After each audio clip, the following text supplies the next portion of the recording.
Welcome to the So What from BCG, the podcast that explores the big ideas shaping business, the economy, and society. In this episode, why even successful businesses need to tackle cost transformation with Karin von Funck. Karin, what's the so what? Most people think about cost cutting, that it's about survival, it's the necessary evil, the thing you have to do. But here's the secret. Successful companies do use cost transformation to outperform their competitors. So if you're treating cost like a pure exercise on target setting spreadsheet, instead of a strategic lever to drive your growth, you're already falling behind. In today's uncertain economic and political landscape, cost management is a top priority for leaders. However, a substantial portion are struggling to sustain reductions, while others report cost cuts hurt business or limit growth. But done effectively, cost transformation can actually drive growth and transform your company. So how do you do it right? I'm Georgie Frost, and today on the So What, I'm talking to Karin von Funck, who leads BCG's global zero-based transformation and cost work. Cost has never really left the agenda, but particularly in today's time, it's omnipresent. It's omnipresent given inflation, interest rates that are high, a very uncertain economic outlook, changes coming in regulation and tariffs that companies really need to respond to, and a super rapid technological change that everyone needs to manage. So in this context, businesses cannot afford to manage cost the way they've been used to manage cost the last 5, 10, 15 years.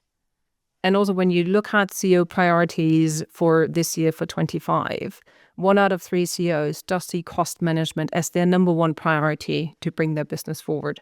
So it's when cost is on agenda, it's no more about just trimming the fat. It's really about ensuring that every dollar of an organization really works harder, allowing you to use cost as a weapon forward.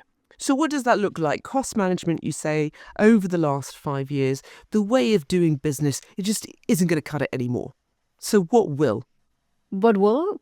If you take cost and if you take really it away from a pure numbers game, but if you take cost as a strategic element, and if you really put that strategic dimension into your cost management, I think that is where it can make the true difference and what is required.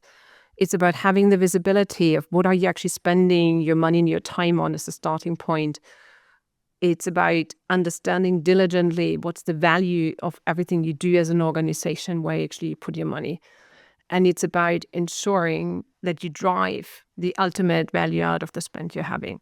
For me, when I look across my clients, the best leaders, they don't just only ask about where to cut the costs. They actually look at what does drive the value of my business, what helps us to win, and in the reverse, what not. They look at waste to take out and not value. They look at streamlining every inefficiency, taking out every waste, but not talent. They look into, is my spend in line with my priorities forward, or is it just past expenses that I carry forward? And lastly, I would say that cost transformation, it's not a one-time exercise for them. It's about a steady focus. It's about having the right culture in place that steadily looks at cost and is very cost conscious to the point in time. You've used cost management and you've spoken about cost transformation. These two in my mind trigger very, very different thoughts. Is that what needs to happen in the minds of business leaders? This movement from management to transformation? Yes. When you look at organizations who do it really well, they don't just manage cost and percentages of revenue here and there, a total amount. They actually really understand of how they can drive cost. They look into operating model choices underneath. They look into what are my people doing? Is it right to send more of the sales force to that area or another one? Is it right to have those displays in the store? Do they really deliver value? So they look at really the underlying element of what is the impact of a certain cost. And secondly, they look into, am I doing it in the leanest, best possible form? Do I have the right processes behind that is actually super efficient of what I do? So it's much more transformative. What does great cost transformation look like, and why does every business, or does every business, need to consider cost transformation? So for me, great cost transformation has a couple of elements. I think there's one element about really knowing your cost and being super rigorous and where you put it not, but it has on top to that, I call it more the numerical part. It does have a people dimension in there. It has the cultural dimension in there, and it has also a reporting dimension into there. So if you take cost transformation and cost management really rightly, you work on all of those elements and not just the number part. Is it for everyone? I would provocatively say yes. There's always the thinking, oh, cost management is only needed for the ones who really struggle, who need to uplift their margin, who are in low margin industries. When I look across the industries, I've not seen one single company that did have too much money to spend relative to the investment opportunities or the critical investment needed to drive the business forward. So in that context, I would say it's actually for everyone out there to ensure that you actually have sufficient funds to invest into your company, that you need to manage your costs really rigorously. And it's not just a one and done exercise, is it? No. If you really put it as a more journey, you keep re-questioning and re-challenging budgets year by year. And zero-based budgeting has a particular angle into this. You don't take last year's budget as a given, but you allow yourself every time again the question, if I was to start from scratch, what would I really do? Which expenses would I really keep? What type of people would I really have? Which activities would I really do? And that is a steady muscle that you can train up as an organization, and you keep having. The environment around you changes so quickly. You need to react to competitors' moves. And with technology around and other things, every year again, the choices you can make where it's most valuable to spend will be different. So in that context, cost transformation or cost management should really be a muscle that an organization has as a very strong muscle and not a one-time effort.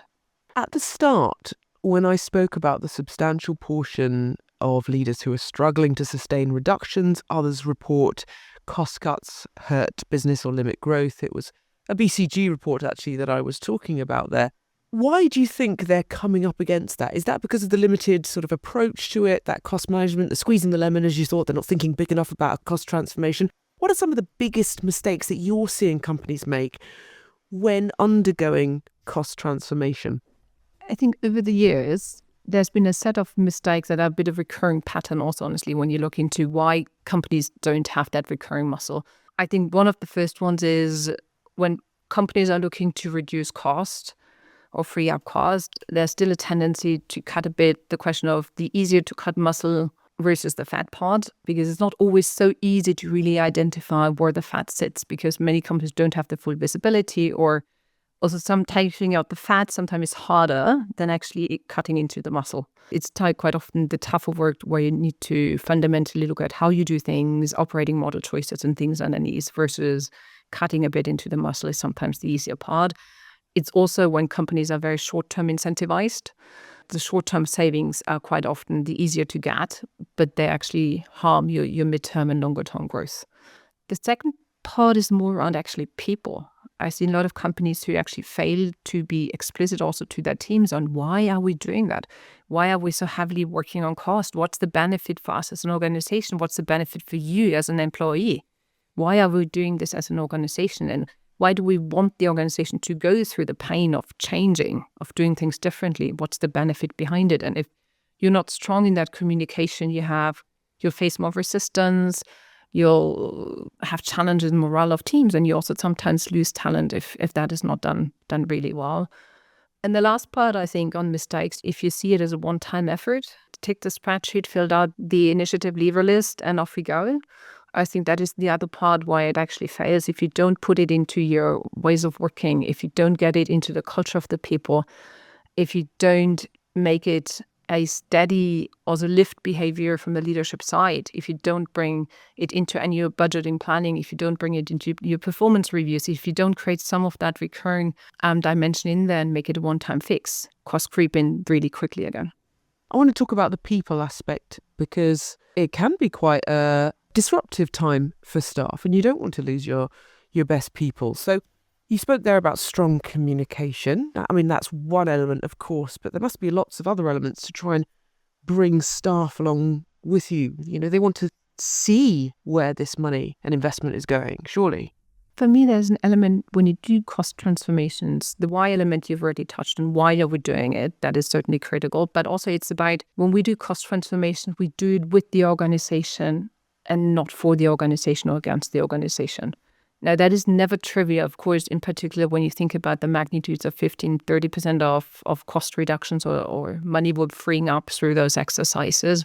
But if you put together the strongest talent of an organization for the different areas you're looking into, and you make them co-creators, and you define with them what the future looks like of their marketing, of their sales approach, of their logistics approach, and you work it through with that core team of people who understand the business really well, but also who are open to be challenged, to rethink of doing that even more effectively and better. And if you have that core nucleus of the leadership team who's committed, but also that core card of people who you've taken along, you can create a snowball system within the organization to actually spread the element of why we're doing it and how we're doing it. It's actually grounded. At the end, what finally pulls the trigger, I always feel, is when things come to life and people notice that you've not cut into the muscle, but you've cut the fat. You've made things easier for them because you took out inefficiencies, redundancies, and also painful work where they know we're actually always doing that report, but we know no one actually really looks at it, but we're doing it because someone somewhere asked for it. So if you bring back meaning to the role of people and actually you make them work smarter and not harder, I think that is when you at the end have been successful and took along the organization. How much, to use your expression, how much fat do businesses have? More than they think. To cut. More than they think. When you really go underneath it at many organizations, they're super diligent and the past budget, and there's that 3, 4, 5% increase. And that one is argued and discussed forever. But the visibility on what sits in the 100% and the base load is much less. And there's much more legacy cost in the system. There's much more elements sitting in companies where for an individual, a very small part of the organization, that might be the totally right choice to do or to spend time on money on. But if you put it in a broader context, it's different. Or if you think about strategic priorities, differentiating between the business unit you really want to grow versus the one you're actually milking.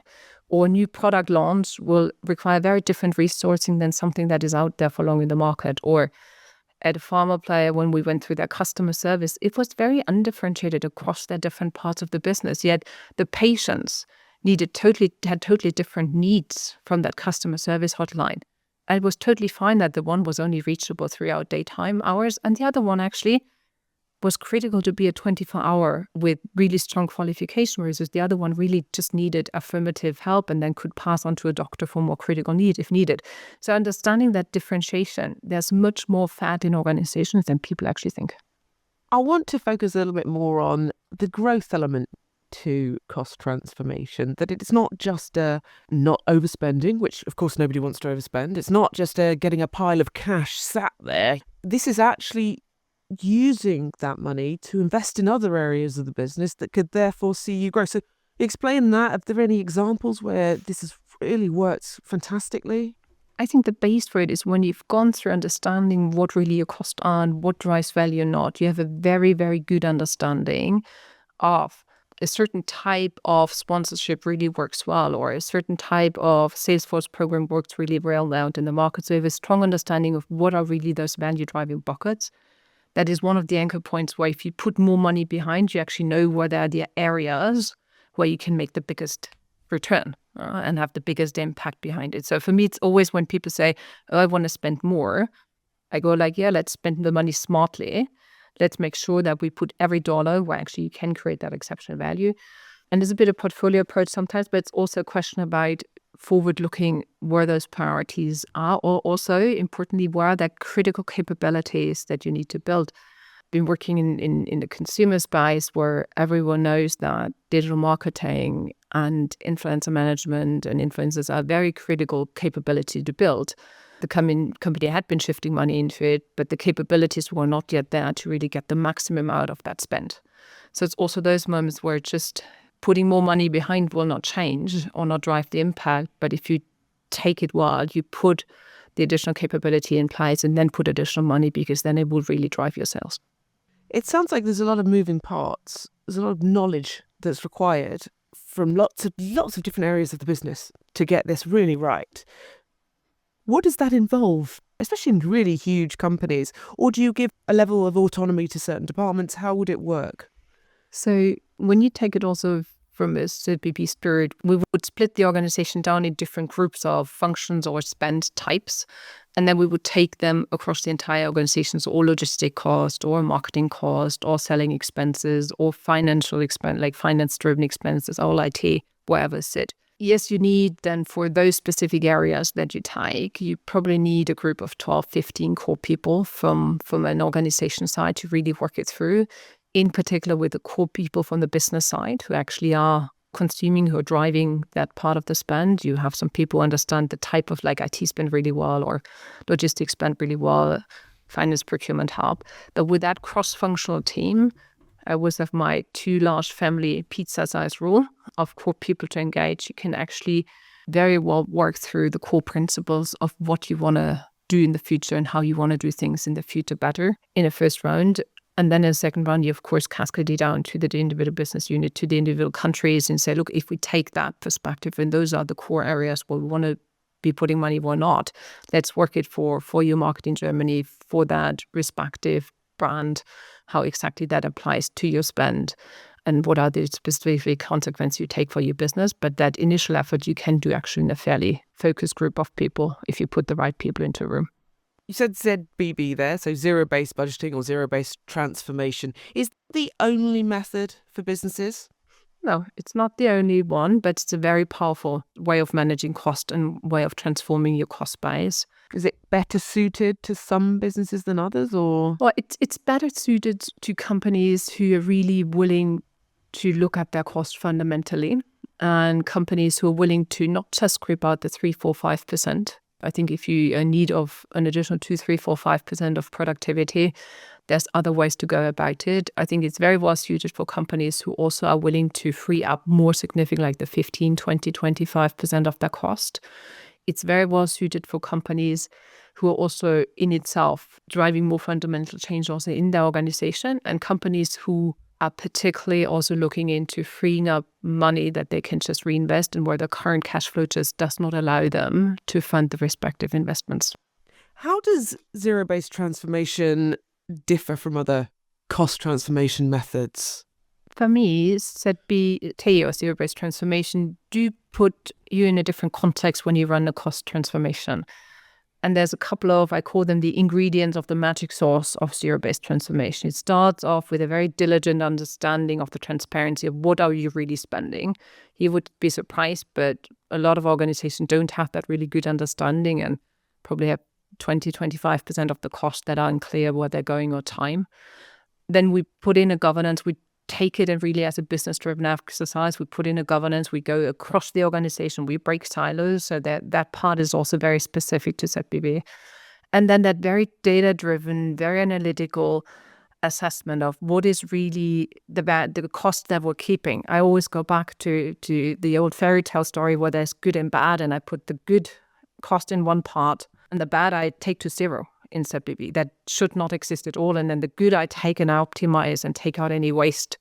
And that approach is very clear, as much as, of course, the budgeting dimension, the making it not only an Excel sheet with a couple of savings, but actually putting it into budget, translating into budget and managing and steering the organizations through those budgets. So there's some of those elements of that ingredients of the magic sauce I call, which even in organizations who've gone through cost cutting after cost cutting year by year, we can find the 15 to 30% of cost and waste we take out with a ZBT approach. And with the way it's run, it's an approach that is driven with the organization and very sustainable and allows you to build the culture and therefore muscle that you can sustain. When you go into a business, you look at all the numbers and the information, what are some of the reoccurring themes, the typical areas where time and again companies are just overspending or not spending correctly? IT is one.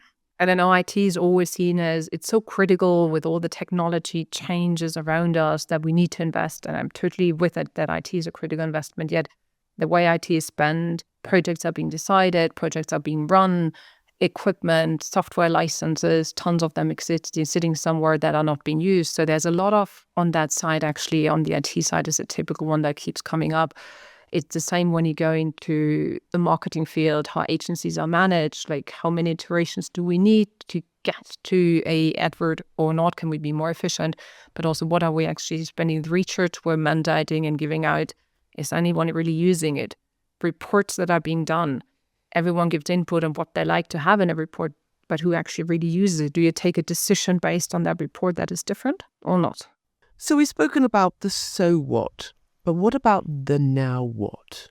What are the practical steps that companies can make, the initial steps towards successful, sustainable cost transformation? The now what for me is, I think leaders of organizations should look into their own year's plan or 3 years plan and ask for themselves the question, do we have enough funds to actually fund what we believe is critical we need to put in place to win in the marketplace in the next 1, 3, 5, 10 years? And if there the answer is, oh, we have a very large P&L that actually we're not having the sufficient funding, or we're not sure if we can drive those investments forward, I think that is the moment to really think about a more holistic cost transformation and look into how to drive the profitability of the business up and how to free up and ensure there's zero waste in the organization and all of the resources that are really driving value for the business. For me, cost transformations isn't a choice. It's the difference between leading companies and the ones lagging behind. So for me, the winners are really those who don't only cut fast, but actually who cut and invest smartest. So my question is, should you do it? Or is the question really, can you afford not to? Karin, thank you so much. And to you for listening. We'd love to know your thoughts. To get in contact, leave us a message at thesowhat@bcg.com. And if you like this podcast, why not hit subscribe and leave a rating wherever you found us. It helps other people find us too. If you'd like to check out the report that I was referring to at the start of the podcast, there's a link in the show notes of this episode.